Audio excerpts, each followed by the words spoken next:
hayat ne içindir dediğimizde insan bu dünyaya sırf keyif sürmek, lezzet almak için gelmemiştir. Buna delil nedir? O insanların hepsinin keyfini bozan bir şey. Ya işbaşı yaptığınız gün bütün böyle arızalar sizi mi bulur? Zengin insan daha rahat, fakir insan ise sıkıntılarda yaşaması gerekirken tam tersine. Deriz ki ya bu nasıl oluyor? Bir koyunun kardeşi yanında kesiliyor, o oturmuş rahat rahat ot yiyor. Bir feryat var, ebed feryadı. 2 tane gözümüz var. Dünyanın bütün mallarını, bütün tapularını, bütün araba ruhsatlarını bize verseler, musibetler, dertler böyle insana geldiğinde vücuduna ve cesedine der ki ben namaz kılmıyorum, ben ibadet yapmıyorum gibi gurur insanda oluyor. Ben ona dönüp desem ki ya seni nereden tanıdın? Nereden sen benim başıma geldin ya?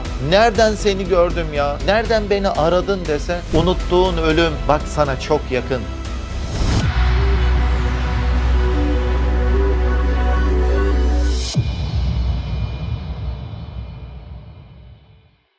Bardak ne için? Bardak için olamaz. Bir amacı olması lazım. Bardak su içmek için vardır. Kaşık ne için dediğimizde kaşık için olamaz. Bir amacı olması lazım. Bununla çorba kaşıklamak için, bir amaç için yapılır. Yoksa işte bu kendisi için olamaz. Masa ne içindir? Masa için olamaz. Üstüne bir şey koymak için vardır. Bir amacı olması lazım. Peki hayat ne içindir dediğimizde hayat için olamaz. Hayatın da bir amacı olması lazım. Niye yaşıyorsun? Yaşamak için olamaz. Niye varsın dünyada? Dünya için varım. Yeme içmek için, gezmek, tozmak için varım. Olamaz. Dünyanın da bir amacı olması lazım. Mantıksız olur. Dünyada neyin varsa çünkü bırakıp gideceksin. Sonsuz amacımız olması lazım. Her şey Allah için, ahiret için olursa mantıklı olur. Çünkü seni Allah'tan başka sonsuzluğa götürecek, o sonsuz ebed feryadını dindirecek ondan başka kimse yoktur. Şimdi İnsan dünyaya sırf keyif sürmek, lezzet almak için gelmemiştir. Ama şimdi böyle etrafta bir sorsak ne yapalım, neye yaşayalım? İşte ev alalım, araba alalım, hayatımızı yaşayalım, tatillere gidelim, lüks beldelerde yaşayalım, güzel elbiseler, markalar giyelim, eğlenelim işte, keyif edelim gibi bize bugüne kadar hep öğrettiler, hep öyle yaşattılar. Böyle bir proje çizdiler ve bu projenin üzerine binayı buna göre oturtturdular. Ancak sonradan Peygamberimiz Aleyhisselatü Vesselam'ın öğretileriyle anladık ki insan bu dünyaya sırf keyif sürmek, lezzet almak için gelmemiştir. Buna delil nedir? Gelenler gidiyor. Gençler ihtiyarlaşıyor ve sürekli insan ayrılık tokadını yiyor. Bu ayrılık tokadını yemesi insanın bu dünyaya keyif sürmek için gelmediğini gösteriyor. Geçen ben İstanbul'da oturuyorum. Küçükköy'den eve doğru giderken tam böyle bir cenaze arabası sol tarafta. Tabutu daha yeni yüklemişler. Yıkamaya götürüyorlar cenazeyi böyle yeşil örtüyle. Tam böyle arabamın önüne düştü. Böyle sol tarafta bir kalabalık. Herkesin yönü o gidene doğru. Ama herkesin yüzü düşük ve tam da önüme düştü. O insanları ve önümde de cenaze aracını görüyorum. O insanların hepsinin keyfini bozan bir şey. Demek ki insan bu dünyaya keyif sürmek, lezzet almak için gelmemiş. Gelenler gidiyor. Gençler ihtiyarlaşıyor ve sürekli insan bir zeval dediğimiz, ayrılık dediğimiz bir tokat yiyor. Bu tokatlar, bu ayrılıklar, sevdiklerimizin teker teker bizi bırakıp gitmesi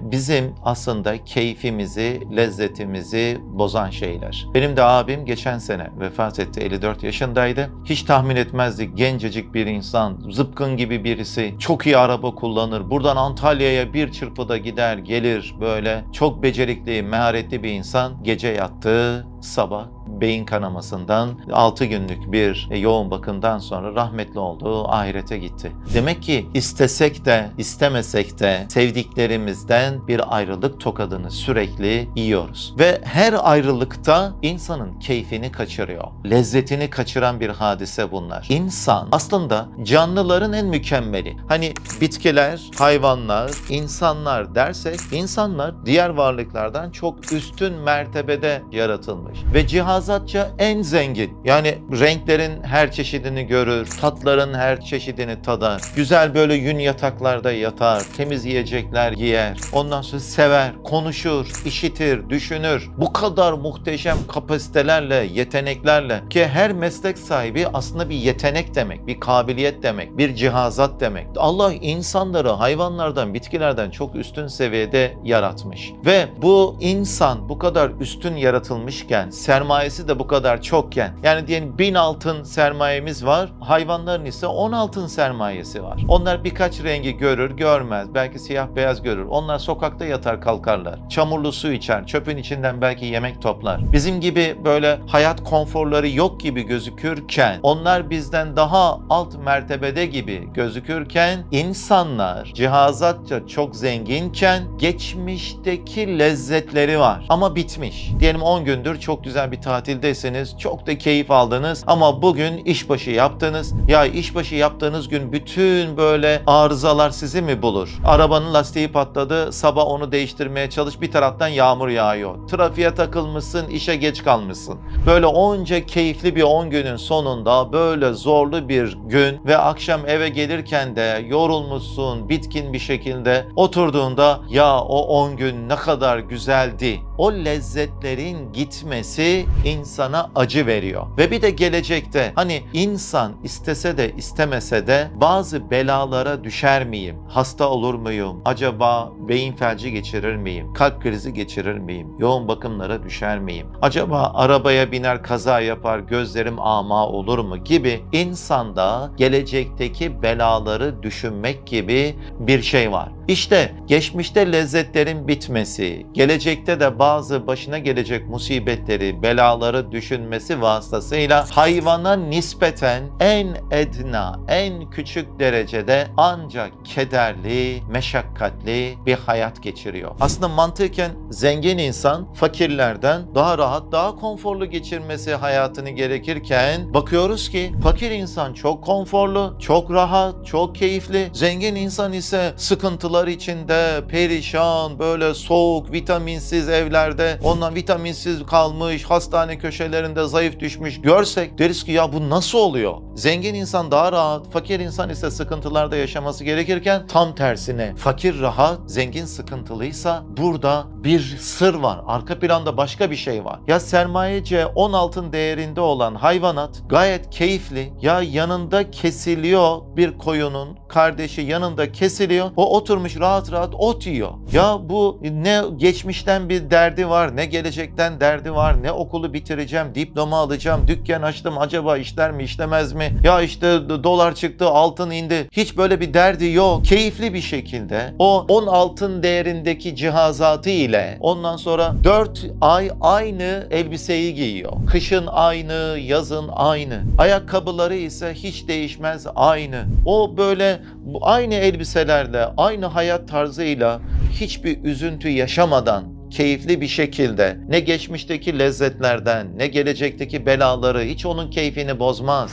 O hayatında tam dünya için yaratıldığı için muhteşem bir şekilde hayatında yer, içer, hayatını devam ettirir. Bir serçe kuşu kendi gramının 8 kat fazlasını yiyebiliyormuş.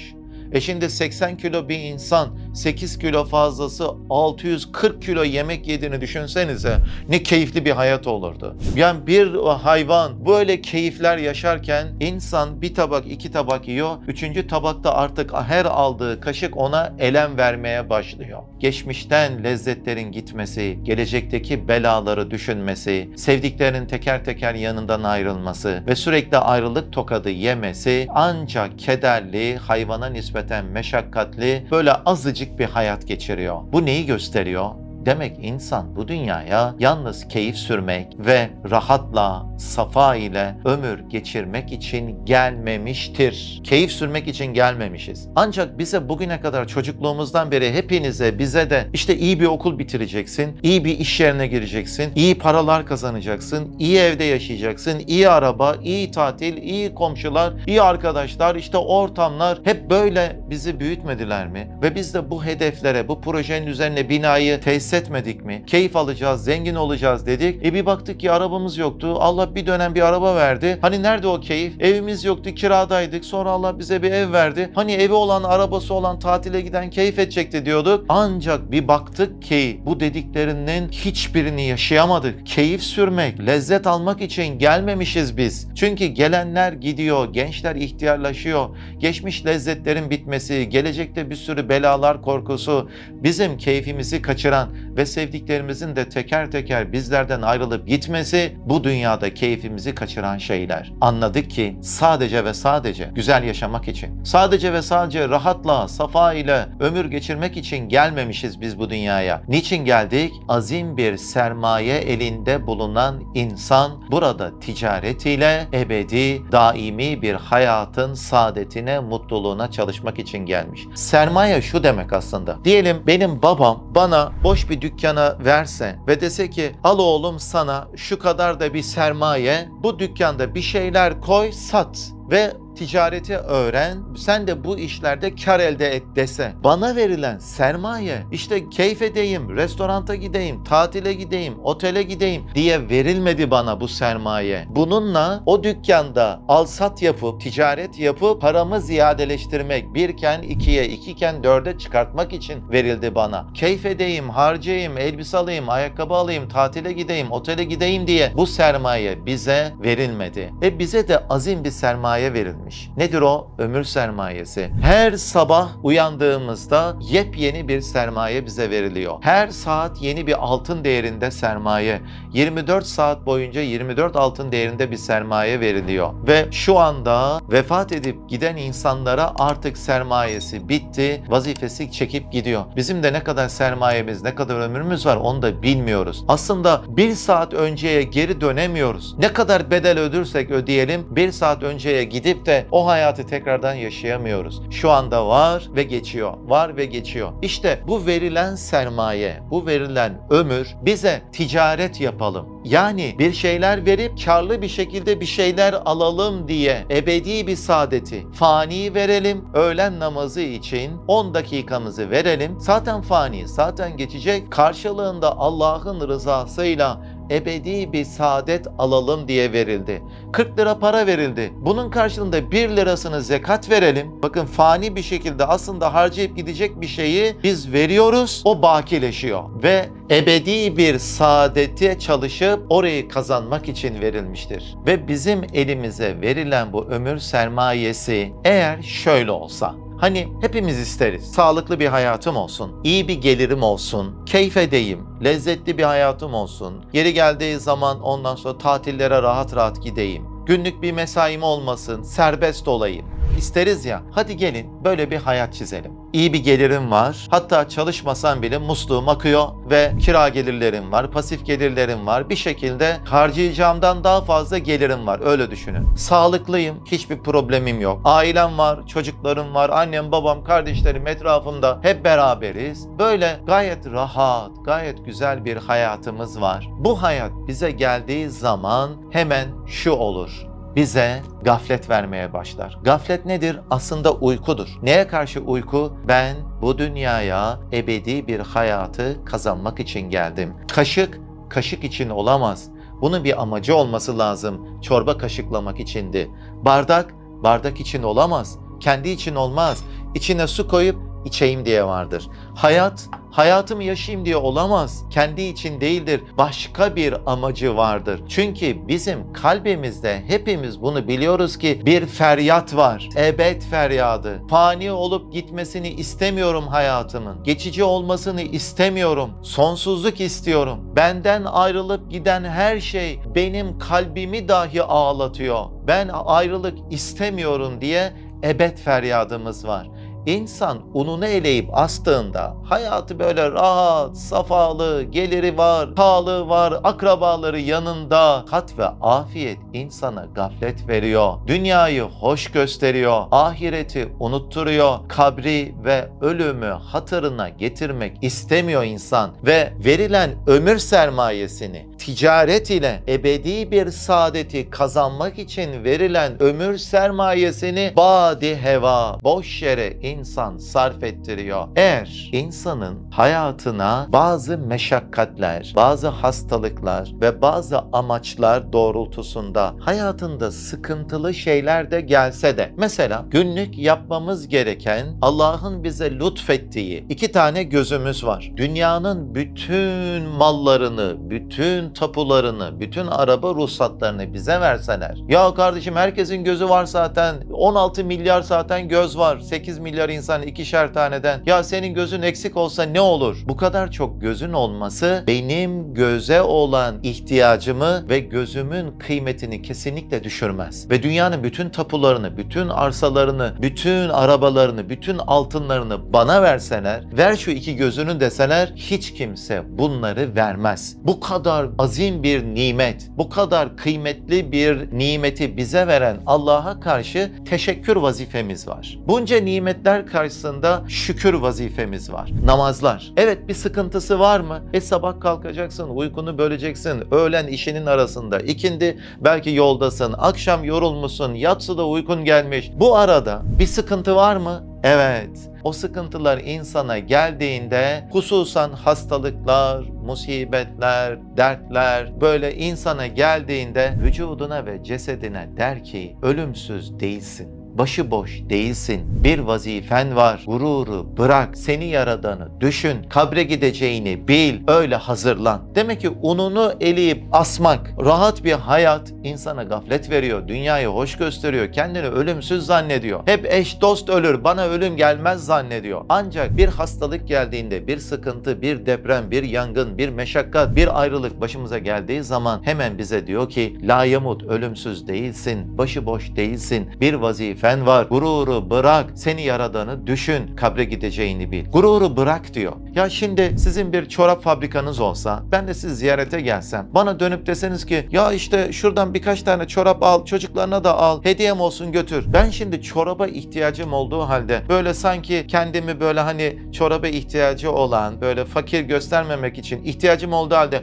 yok, İstemiyorum, benim ihtiyacım yok, sağ ol, teşekkürler gibi bir tavır takınsam, aslında bu tavır bir gurur oluyor. Hem ihtiyacım var, hem o zaten koca çorap fabrikası sahibi ve bana ikram etmek istiyor. Ben orada gurur yapsam, istemiyorum desem. Şimdi her ezan vakti bizi yoktan var eden, her saniye nefes aldıran, doğduğumuzdan beri bize başta annemizin o şefkatli sinesinden sütü içiren, o kara kuru topraktan bizim için küçük dilimiz tatlansın diye bunca çeşit meyveyi, sebzeyi bize ikram eden o Rabbimiz, yerin göğün sahibi olan ve bizim için ebedi bir saadeti yaratan, dünyada yediğimiz içtiğimiz nimetleri küçük böyle tad alma, küçük böyle bir ağzımızın ucuyla tadını alıp da asıllarına iştahımızı arttıran, bunca nimetleri veren Allah bize gelin ey kullarım, dertleriniz, sıkıntılarınız vardır, bana dua edin, ben size karşılık vereyim dediği, gelin ey kullarım, verdiğiniz nimetlerin şükrüne eda edin ki ziyadeleştireyim dediği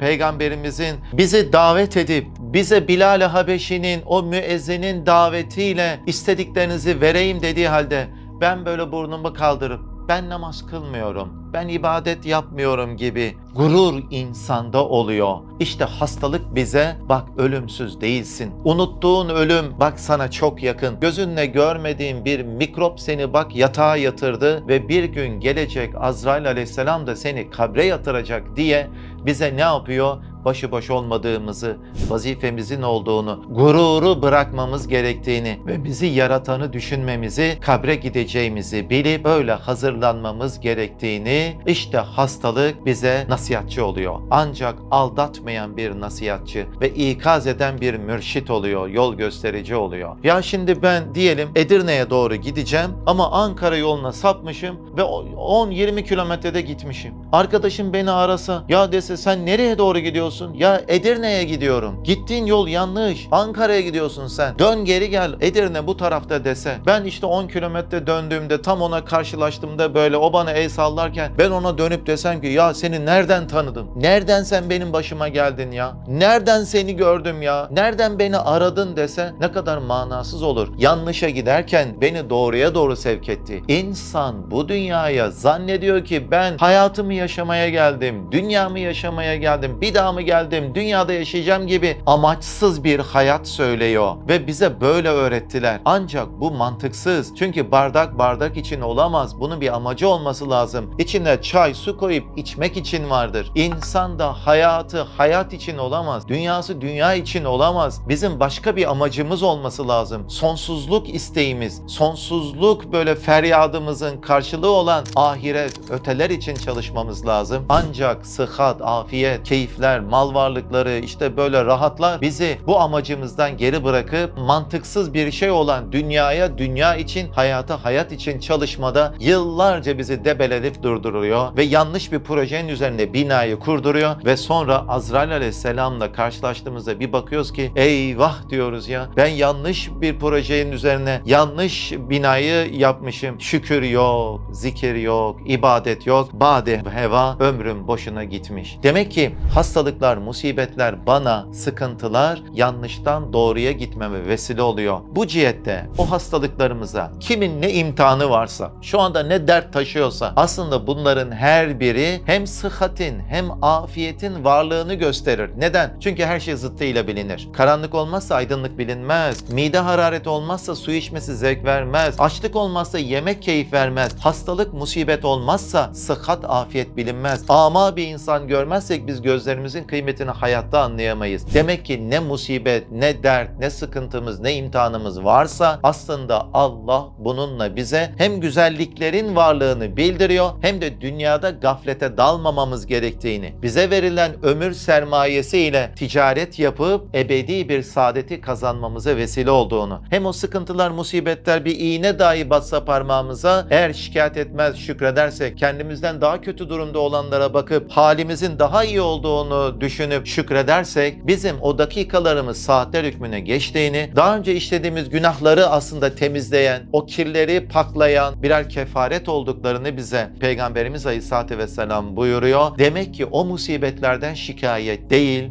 bu cihette ona teşekkür etmek, eğer biraz ağır geldiyse Allah'tan sabır istemek gerektir ve Gazze'deki kardeşlerimizin o yaşadıkları sıkıntılar, şu anda Gazze'de en iyi yaşayanla bulunduğumuz ortamda en alt seviyede, en zor durumdayım diyenli kıyasladığımızda ve deseler ki ya gelin yer değiştirin, Gazze'deki buraya gelsin, sen Gazze'ye git dediğimizde en sıkıntılı olan dahi ne diyecek? Şükürler olsun halime, ben yine iyiyim deyip haline şükredecek. İşte bizler de halimize şükretmeyi, bu dünyaya dünya için gelmediğimizi, bu hayat için verilmediğini, amacımızın bizi yaratan Rabbimizi tanımak, ona iman etmek ve ibadet etmek amacıyla bu dünyada olduğumuzu anlamayı ve idrak edebilmeyi ve o yolda dosdoğru gidebilmeyi Rabbimden niyaz ediyorum. Hepinizi de Allah'a emanet ediyorum.